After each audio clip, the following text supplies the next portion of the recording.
نہ تیری نادانیوں کی حد ہے، نہ اس کی رحمت کا کچھ ٹھکانہ۔ کہ نبی کی بد دعا کبھی خالی نہیں جاتی، نبی کی بد دعا کبھی رائے گا نہیں جاتی۔ اور یہ بات بھی ذہن میں رکھنے کی ضرورت ہے کہ بہت سارے لوگ یہ کہتے ہیں کہ اللہ کے نبی صلی اللہ علیہ وسلم نے کبھی کسی کے لیے بد دعا نہیں کی، حالانکہ یہ بات غلط ہے۔ اللہ کے نبی صلی اللہ علیہ وسلم نے بہت سارے مواقع پر بد دعائیں بھی کی۔ یعنی اسلام کا تقاضا صرف یہ نہیں ہے کہ بھائی کوئی کچھ بھی کرے تو اس کے ساتھ صرف نرمی ہی کا معاملہ کیا ہے، بلکہ اگر ہم ظالم کے ساتھ حسن سلوک کا معاملہ کریں گے تو یہ مظلوم پر ظلم ہوگا، یہ مظلوم پر ظلم ہوگا۔ تو اس لیے ہر معاملے میں یہ چیزیں نہیں ہیں۔ تو بہت سارے مقامات ہیں جہاں پر نبی کریم صلی اللہ علیہ وسلم سے بد دعا کرنا ثابت ہے۔ جیسے ابو لہب کا لڑکا تھا، اس نے نبی صلی اللہ علیہ وسلم کی شان میں گستاخی کی، بہت آپ کے دل کو دکھایا، تو آپ صلی اللہ علیہ وسلم نے اس کے خلاف بد دعا کی کہ اللہ تعالیٰ تجھ پر اپنے شیروں میں سے ایک شیر مسلط کر دے، یا یہ الفاظ تھے نبی صلی اللہ علیہ وسلم کے کہ اللہ تعالیٰ تجھ پر اپنے کتوں میں سے ایک کتا مسلط کر دے۔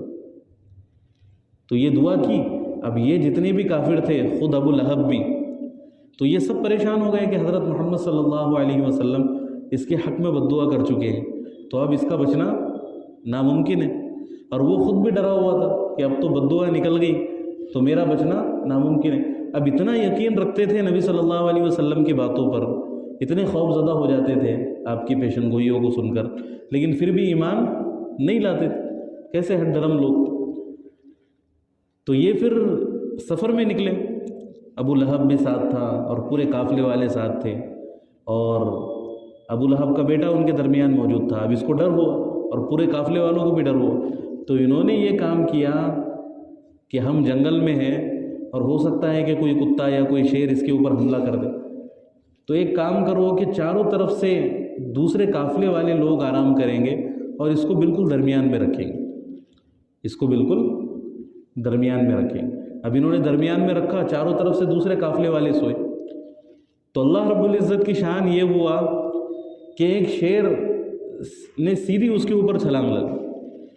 اور چھلانگ لگائی اور پورے مجمع کے اوپر سے اس کو اڑا کر لے گئے۔ شیر مجمع میں سے کسی کو بھی دھکا بھی نہیں لگا اور پورا مجمع تکتا رہ گیا، دیکھتا رہ گیا۔ تو یہ اللہ کے نبی صلی اللہ علیہ وسلم کی بد دعا کا اثر تھا۔ تو آپ صلی اللہ علیہ وسلم کی بد دعا سے کوئی شخص نہیں بچ سکتا، بلکہ سب سے بدترین شخص وہ ہے جو نبی کے ہاتھوں سے قتل ہو یا نبی کی بد دعا سے ہلاک ہو، سب سے بدترین شخص دنیا میں، کیونکہ نبی اتنی آسانی سے کسی کے لیے بد دعا نہیں کرتے، تو اس نے بہت ہی زیادہ وہ سرکش ہوگا، بہت ہی زیادہ ظالم ہوگا، تبھی اس کے حق میں نبی کی بد دعا نکلتی۔ یا نبی اتنی آسانی سے کسی کو قتل نہیں کرتے، وہ بہت ہی زیادہ ظالم ہوگا، بہت ہی زیادہ سرکش ہوگا، تبھی وہ نبی کے ہاتھ سے قتل ہو سکتا۔ تو امت کا سب سے بدترین شخص وہ ہوتا ہے جو نبی کی بد دعا سے ہلاک ہو یا پھر نبی اس کو قتل کرے، نبی اس کو اپنے ہاتھوں سے قتل کرے۔ اب ایک مرتبہ اسی طرح کا واقعہ ہے کہ کچھ لوگ آئے اللہ کے نبی صلی اللہ علیہ وسلم کے پاس اور کہا کہ یا رسول اللہ، ہم نئے نئے اسلام میں داخل ہوئے ہیں، ہم چاہتے ہیں کہ ہم قرآن سیکھیں اور ہمارے پاس قرآن سکھانے والا کوئی نہیں، تو آپ ہمارے پاس قرہ صحابہ کو بھیجیں جو ہماری پوری بستی کے اوپر محنت کر سکیں۔ تو اللہ کے نبی صلی اللہ علیہ وسلم نے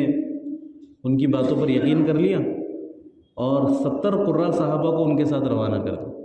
اب ان کی نیت میں تو پہلے سے دھوکہ تھا، انہوں نے کیا کیا کہ راستے میں جا کر ان 70 صحابہ کو قتل کر دیا۔ اب مشکل سے 1 یا 2 صحابی وہاں سے بچے، یا ایک ہی صحابی بچے غالباً، تو انہوں نے ایسا دھوکہ کیا۔ تو اللہ کے نبی صلی اللہ علیہ وسلم نے مسلسل کئی دنوں تک ان کے خلاف قنوت نازلہ پڑھی ہے، نماز میں قنوت نازلہ، تو یہ بھی ان کے حق میں بد دعا ہی تھی کہ یا اللہ ان کو ہلاک فرما، ان کو تباہ و برباد فرما۔ اب حضرت نوح علیہ السلام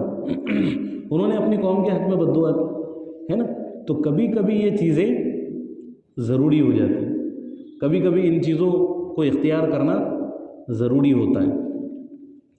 تو اس لیے یہ نہیں ہے کہ بھئی اللہ کے نبی صلی اللہ علیہ وسلم نے بد دعا کی ہی نہیں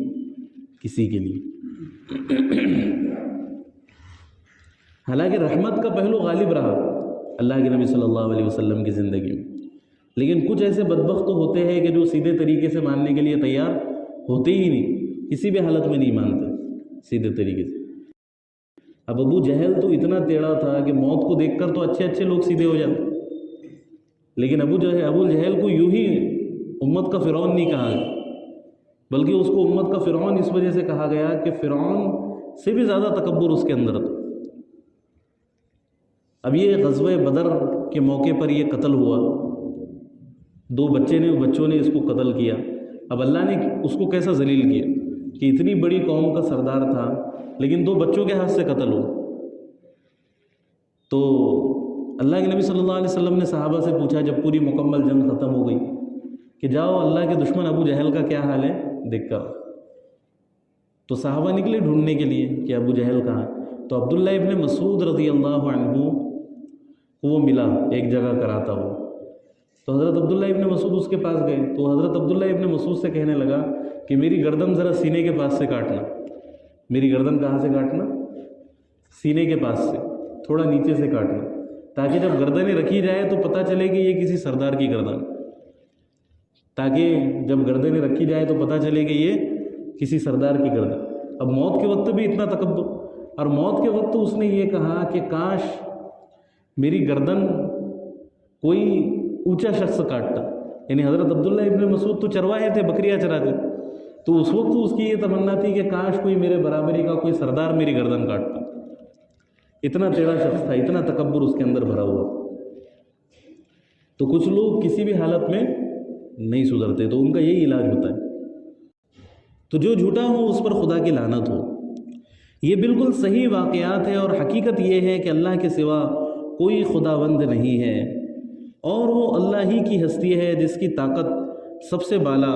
اور جس کی حکمت نظام عالم میں کار فرما ہے۔ بس اگر یہ لوگ اس شرط پر مقابلے میں آنے سے منہ موڑے تو ان کا مفسد ہونا صاف کھل جائے گا، اور اللہ تو مفسدوں کے حال سے واقف ہے ہی، اور اللہ تو مفسدوں کے حال سے واقف ہے ہی، یعنی یہ ساری چیزیں جانتے ہیں لیکن پھر بھی فساد پھیلانے کی نیت ہے، اس لیے یہ نہیں مانتے۔ کہو اے اہل کتاب، آؤ ایک ایسی بات کی طرف جو ہمارے اور تمہارے درمیان یکساں ہے، یہ کہ ہم اللہ کے سوا کسی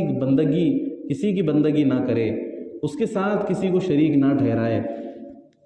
اور ہم میں سے کوئی اللہ کے سوا کسی کو اپنا رب نہ بنا لے۔ اس دعوت کو قبول کرنے سے اگر وہ منہ موڑے تو صاف کہہ دو کہ گواہ رہو، ہم تو مسلم صرف خدا کی بندگی و اطاعت کرنے والے ہیں، ہم تو مسلم صرف خدا کی بندگی اور اطاعت کرنے والے ہیں۔ یعنی ان کو اس بات کی دعوت دو کہ جن چیزوں میں مسلمان اور وہ یکساں ہے، ایک جیسے، یعنی اللہ کو وہ بھی مانتے ہیں، مسلمان بھی مانتے ہیں، تو ان باتوں پر تو اتفاق کر لو، ان باتوں پر تو صلح کر لو۔